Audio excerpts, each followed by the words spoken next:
தகுந்த சமயத்தில் செய்யும் சிறிய உதவி கடலை விட பெரியது. ஒரு நாட்டை ஆண்டு வந்த அரசன் மிகவும் நல்ல குணத்துடன் தான தர்மங்கள் செய்வதில் தலை சிறந்தவனாக இருந்தான். தன்னை போலவே தான தர்மங்கள் செய்கின்ற தன் நாட்டு மக்களையும் அவ்வப்போது கௌரவப்படுத்தி பாராட்டுவான். அந்த நாட்டில் வாழ்ந்த விவசாயி ஒருவர் தன் மகளின் திருமணத்திற்காக மன்னரிடம் பொற்காசுகள் பெற நினைத்து மன்னரை சந்திக்க புறப்பட்டார். இரவு பயணத்தை தொடர்ந்தால்தான் காலையில் மன்னரை சந்திக்க முடியும் என்றும், வழியில் செல்லும் போது தாகம் ஏற்பட்டால் குடிப்பதற்கு நீரையும் பசிக்கு கொஞ்சம் உணவையும் எடுத்துக்கொண்டு பயணத்தை தொடர்ந்தார். மன்னர் தான தர்மங்கள் செய்வதில் தலை சிறந்தவர். நிச்சயம் என் மகளின் திருமணத்திற்கு பொற்காசுகளை தந்து உதவுவார் என்ற நம்பிக்கை ஒருபுறம் இருந்தாலும், எந்த காரணத்தை கொண்டும் செல்லும் காரியம் தடைப்பட்டு விடக்கூடாது என்று கடவுளை மனதார வேண்டிக் கொண்டே நடந்தார். பாதி தூரம் கடந்ததும் பசி எடுக்கவே ஒரு குளக்கரையில் அமர்ந்து எடுத்து வந்த உணவை உண்பதற்காக கையில் எடுத்தார். அப்போது அந்த குளக்கரையில் சுற்றித்திருந்த நாய் அவர் எதிரில் எலும்பும் தோலுமாக வந்து நின்றது. அந்த நாயின் நிலையை பார்த்து அதன் மீது இறக்கப்பட்டு தான் கொண்டு வந்த உணவில் பாதியை அந்த நாய்க்கு வைத்தார். அவர் உணவை வைத்துவிட்டு திரும்புவதற்குள் ஒரே வாயில் அனைத்து உணவையும் உண்டுவிட்டு மீண்டும் ஆவலுடன் அந்த விவசாயியை பார்த்தது. இறக்கப்பட்ட விவசாயி தன்னிடம் இருந்த மீதி உணவையும் அந்த நாயிடம் வைத்து விட்டார். பிறகு ஒரு நாள் சாப்பிடாவிட்டால் உயிரா போய்விடும் என்று நினைத்த விவசாயி, அரசர் அவர் தகுதிக்கு தானம் கொடுத்தால் குடிமகனான நாமும் நம்மால் முடிந்ததை செய்வதுதானே முறை என தனக்குத்தானே சமாதானம் சொல்லிக்கொண்டு நீரை மட்டும் குடித்துவிட்டு மீண்டும் பயணத்தை தொடர்ந்தார். பசியுடன் நடந்து தலைநகரை அடைந்த விவசாயி அங்கிருந்த தர்ம சத்திரத்தில் வயிறார உணவு உண்டார். பிறகு மன்னனை சந்தித்து தான் எதற்காக தங்களை சந்திக்க வந்திருக்கிறேன் என்பதற்கான காரணத்தை சொன்னார். மன்னரோ அந்த விவசாயியிடம், என்னிடம் தர்மம் கேட்டு வந்துள்ளீர்களே, நீங்கள் ஏதாவது தர்மம் செய்திருந்தால் சொல்லுங்கள். என்னிடம் தர்மம் பெறுவதற்கு நீங்கள் சிறிய தான தர்மங்களையாவது செய்திருக்க வேண்டும். அப்படி நீங்கள் தான தர்மங்கள் செய்திருந்தால் அதை அளக்கும் தராசு என்னிடம் இருக்கிறது.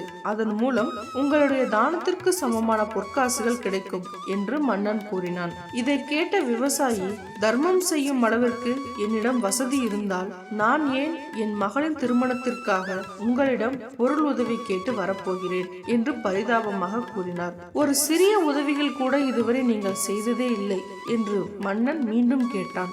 சிறிது நேரம் யோசித்த விவசாயி, வழியில் நான் உங்களை பார்க்க வரும்போது பசியுடன் இருந்த ஒரு நாய்க்கு உணவளித்தேன். அதற்கு ஈடாகத்தான் உங்கள் சத்திரத்தில் இன்று காலை இலவசமாக உணவு சாப்பிட்டு விட்டேன்.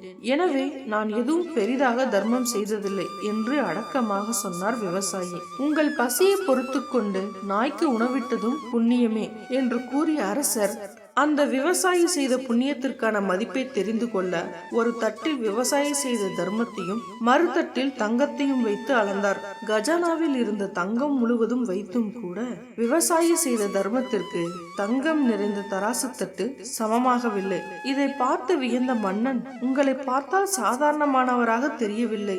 என்னை சோதிக்க வந்திருக்கும் தாங்கள் யார் என்று கேட்டான். மன்னா, நான் ஒரு விவசாயி. என்னை பற்றி சொல்லும் அளவு வேறு ஏதும் இல்லை என்று விவசாயி பணிவுடன் கூறினார். அப்போது அங்கு தர்ம தேவதை தோன்றி, அரசே, தராசில் நிறுத்து பார்ப்பது அல்ல தர்மம், கொடுத்தவரின் மனமே அதனது அளவுகோல். இந்த விவசாயி மனம் மிக பெரியது. பகட்டுக்காக தர்மம் செய்யாமல் ஆத்மார்த்தமாக தேவைப்படும் நேரத்தில் தன்னிடம் இருப்பதையெல்லாம் தனக்கு தேவை என்று அந்த நேரத்தில் நினைக்காமல் கொடுத்தாரே, அந்த புண்ணியத்திற்கு நிகராக நீங்கள் எவ்வளவு பொன் வைத்தாலும் தராசு முள் அப்படியேதான் இருக்கும். ஆகவே அவர் என்ன கேட்டு வந்துள்ளாரோ அதை கேட்டு அதை கொடுத்தால் போதுமானது என்று கூறிவிட்டு தர்ம தேவதை மறைந்து விட்டது.